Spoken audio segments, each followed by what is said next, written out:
Courtney Cox here with Doug Kide and Zach Cox as the Patriots fall in the Super Bowl to the Eagles 41-33. You guys, tough loss there. Tom Brady had an incredible game. He passed for over 500 yards, but it did end with a stripped sack in the fourth. We kind of thought, that 2-minute Tom Brady magic was going to happen. Not so much. Yeah, there just wasn't enough time there in the end for him. And it's partially his fault because he did have the strip sack. He did give up the ball when the Patriots did have a chance to mount another comeback with a lot more time left on the clock. But, he did deliver some magic earlier. He did come back from a 12-point deficit. So, there was some magic involved there. He gave it his all. He did well. Defense, though, was just pretty much a disaster in this game, I feel like.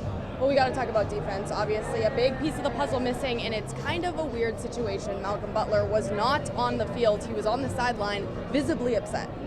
Yeah, Malcolm Butler did not play a single snap in this game in one of the most surprising coaching decisions I've ever seen. At this point, we still don't know why Malcolm Butler was not a part of the game plan. Bill Belichick said it wasn't discipline related. Matt Patricia said he was healthy and ready to play if he could. He just said he wasn't part of I believe Matt Patricia said he wasn't part of the certain packages that they had in place tonight.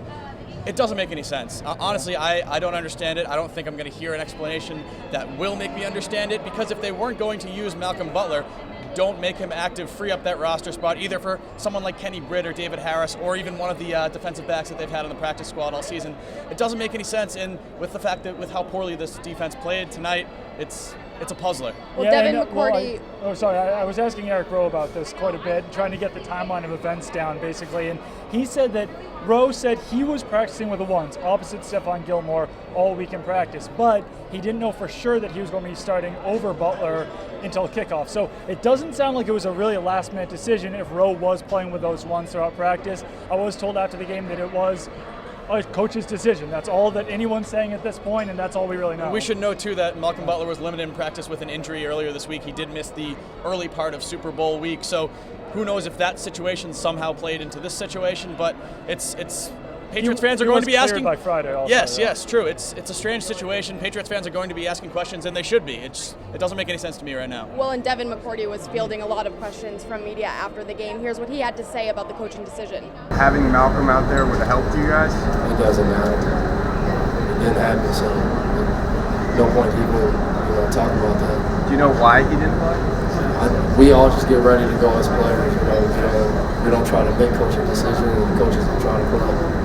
So that was defense, but on offense, they ended up missing a huge part as well. Brandon Cooks going down with concussion, a scary hit. I thought that it looked very bad in person. I'm not sure how it looked on TV. Yeah, the Eagles their defense really lived up to their reputation tonight.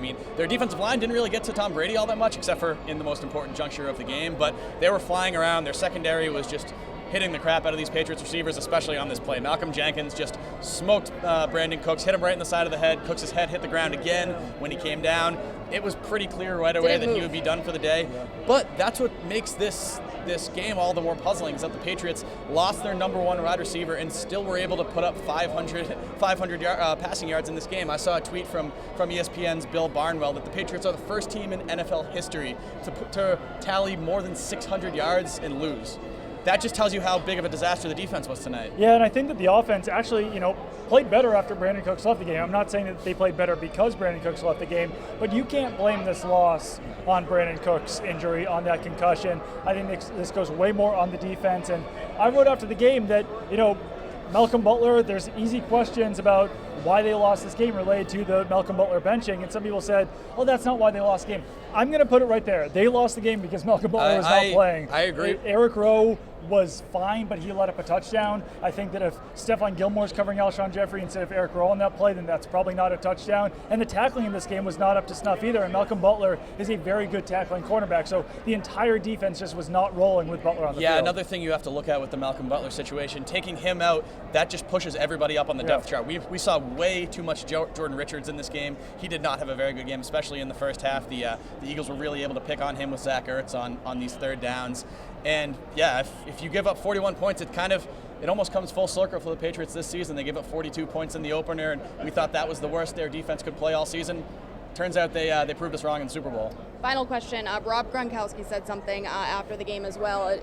He was asked about playing next season, and he said he's going to take a few weeks to look at his future.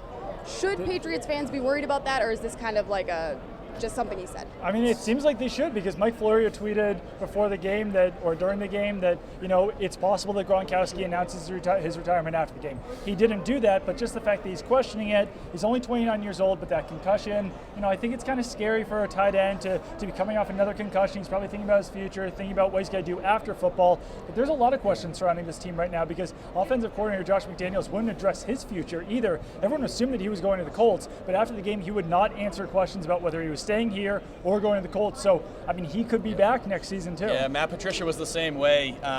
Still kind of got the sense from him that he will be gone. I know Devin McCourty said we wish him well, so really not expecting to have Matt Patricia back. But yes, this Gronkowski news, very puzzling, because he's a guy, as competitive he is, you expect him to come out and say, we didn't get it today, but I'm going to be back full strength next year. I'll have all offseason to heal up. He didn't say that today. He kind of left it up in the air. So the Patriots could be looking at losing their offensive coordinator, their defensive coordinator, and probably their second best offensive player behind Tom Brady. That's a tough hill to climb. The one piece of good news is that Tom Brady did say that he expects to be back next year. So I guess that's a plus. Yeah, that is a silver lining, yeah. And that's a good note to end on. Obviously not the ending that Patriots fans wanted, but overall a great season by the Pats. Doug, Zach, great season for you guys as well. You want to make sure to check out all their content on Nesson.com. You can follow along with them at Zach Cox Nesson, at Doug Tide, at Cox Courtney. I'll be happy to see you guys a little bit more in the office, in the studio, rather than out in the field. But thanks for following along all week. Nesson.com is your home for all things NFL. Go check it out.